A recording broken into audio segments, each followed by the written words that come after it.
ഇപ്പൊ മനസ്സിലായില്ലേ ഞാൻ ആരാണെന്ന്?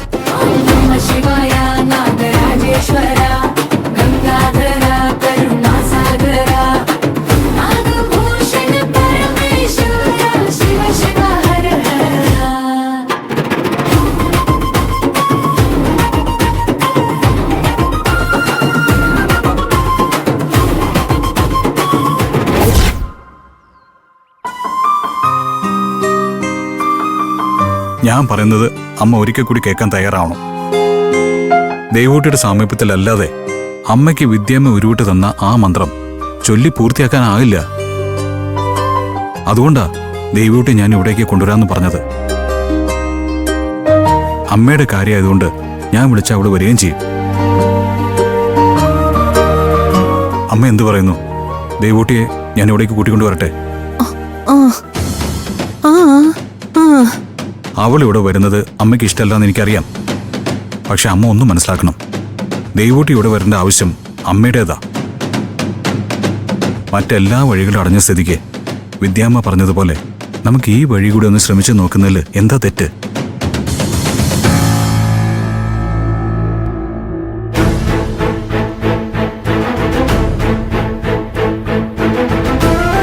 നോക്കമ്മേ, മൂകാംബികമ്മയുടെ മണ്ണിൽ വെച്ച അമ്മയ്ക്ക് ശബ്ദം നഷ്ടമായത്. ഈ മണ്ണിൽ വെച്ച് തന്നെ നഷ്ടപ്പെട്ട ശബ്ദം തിരിച്ചു കിട്ടണമെന്നാ എന്റെ ആഗ്രഹം. അതിനു വേണ്ടിയിട്ടാ ദേവൂട്ടി വിളിക്കാന്ന് ഞാൻ പറയുന്നത്. വാശി ഉപേക്ഷിച്ച് അമ്മ ഒന്ന് സഹകരിക്കണം പ്ലീസ്.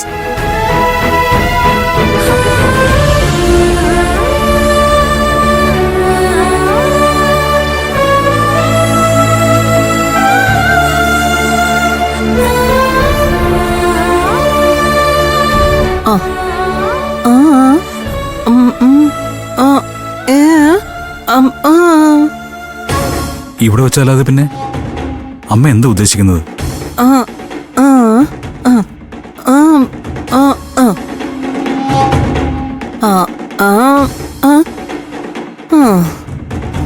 അമ്മയ്ക്ക് ആ കാര്യത്തിൽ സംശയമൊന്നും വേണ്ട.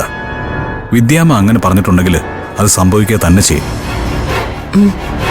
ശരി, അമ്മയുടെ ആഗ്രഹം ദേവീ സന്നിധിയിൽ വെച്ച് മന്ത്രം ഉരുവിടാനാണെങ്കിൽ ദേവൂട്ടിയുടെ അമ്പലത്തിൽ വരാൻ പറയാം. അമ്മ റെഡിയായിക്കോ.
മഹേഷേട്ടാ,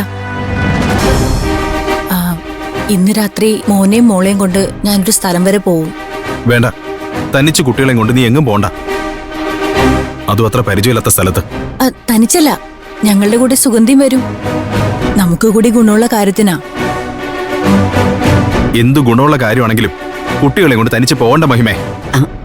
അല്ല, സ്ഥലപരിചയമുള്ള ഒരാൾ കൂടെ വരാന്ന് പറഞ്ഞല്ലോ. അവര് പോകുന്നതേ ഒരു സ്വാമിയെ കാണാനാ.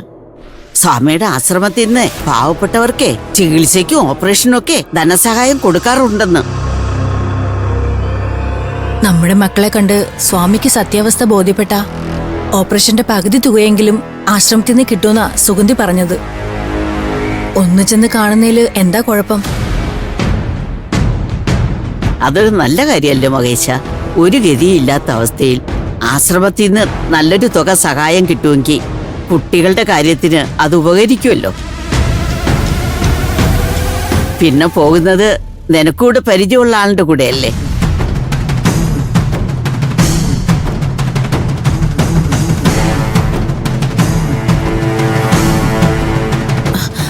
ശിവപ്രിയ മോൾക്കും സുഗന്ധി ആന്റി വലിയ ഇഷ്ടവാ. കുട്ടികളെ നേരിട്ട് കണ്ട സ്വാമി ചിലപ്പോ ഓപ്പറേഷനുള്ള മുഴുവൻ തുക തന്നാലോ? അത് നേരാ. എന്തായാലും നിങ്ങൾ പോയിട്ട് വാ, അല്ലേ മുകേശ? നിങ്ങളുടെ തീരുമാനം അതാണെങ്കിൽ അങ്ങനെ ആവട്ടെ.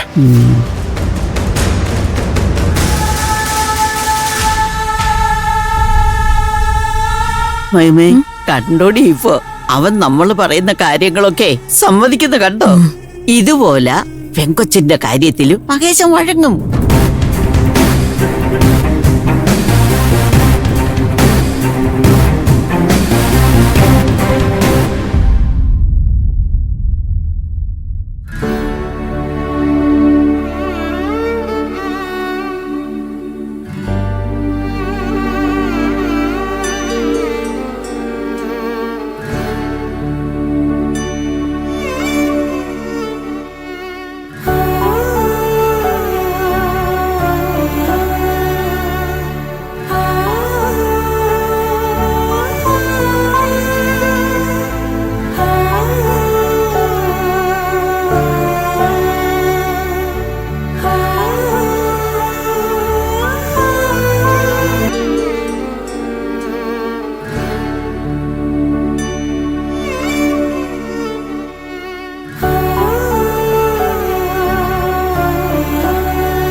എന്തിനാ കരയുന്നത്? എന്താ വിഷമം? ഹേയ്, സങ്കടമൊന്നുമില്ല മോളെ. അച്ഛന്റെ കണ്ണിലെന്തോ കരട് പോയതാ. അതൊന്നുമല്ല, എനിക്കറിയാം. എന്റെ കാര്യം ഓർത്തല്ലേ അച്ഛൻ വിഷമിക്കുന്നത്. എന്തിനാ അച്ഛൻ ഇങ്ങനെ വിഷമിക്കുന്നത്? അച്ഛ, ഞാൻ മരിച്ചാലും എന്റെ ഹൃദയം മണിച്ചേട്ടനിലൂടെ ജീവിക്കുമെങ്കിൽ അച്ഛൻ അതോർത്ത് ആശ്വസിക്കല്ലേ വേണ്ടത്.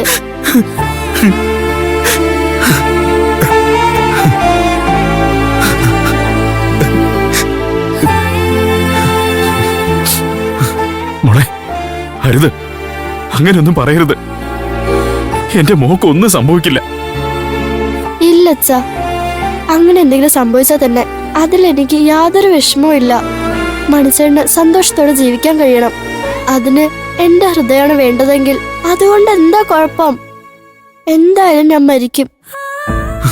മോളെ, പക്ഷെ എന്റെ ഹൃദയം കൊണ്ട് മണിച്ചേട്ടന്റെ ജീവൻ രക്ഷപ്പെടുമെങ്കിൽ അച്ഛൻ എന്തിനാ അതിന് സങ്കടപ്പെടുന്നത്? മകളായ എന്റെ സ്ഥാനത്ത് അച്ഛന് മകനായ മണിച്ചേട്ടനെ കിട്ടില്ലേ? മോളെ, വേണ്ട മോളെ, അങ്ങനെയൊന്നും പറയരുത്. എന്റെ കുഞ്ഞിന് ഒരു കുഴപ്പവും വരില്ല.